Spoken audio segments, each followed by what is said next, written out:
কিছু সময় বাকি রয়েছে, একাধিক পয়েন্টের লিড রয়েছে সঞ্জু দেবী।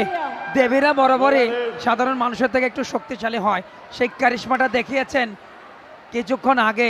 দুজনকে কিভাবে বিট করে নিজের শক্তি খাটিয়ে দেবী তিনি প্রবেশ করেছিলেন তার কোর্টে। আরও একবার দেবীর জয়, এবং সেই দেবীর নাম সঞ্জু দেবী।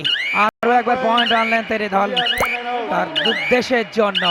আরও একটা পয়েন্ট রেডে।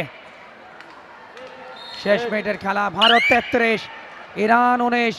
খুব একটা সময় বাকি নেই এই মুহূর্তে। পাল্টা রেড, বোনাস দুটো পয়েন্ট, একজনকে বিট করেছে লেগ টাসে এবং একটা বোনাস পয়েন্ট, দুটো পয়েন্ট ইরানের।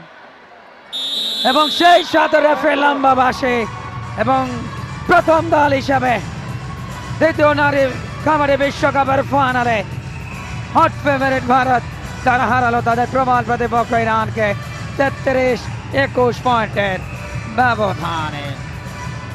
দুর্দান্ত খেলেছে এই টুর্নামেন্টের প্রত্যেকটা ম্যাচে ডিফেন্ডিং চ্যাম্পিয়ন। এবং এই মুহূর্তে ইরান দলের খেলোয়াড়দেরকে দেখতে পাচ্ছেন তারা বেশ হতাশ। শেষ মুহূর্তের আনুষ্ঠানিকতা উভয় দলের খেলোয়াড় এবং ম্যাচ অফিসিয়ালদের সাথে। এবং ম্যাচের শুরু থেকে ভারত কিন্তু নিজেদের আক্রমণ ভাগ এবং ডিফেন্সকে শক্তিশালী রেখেছে এবং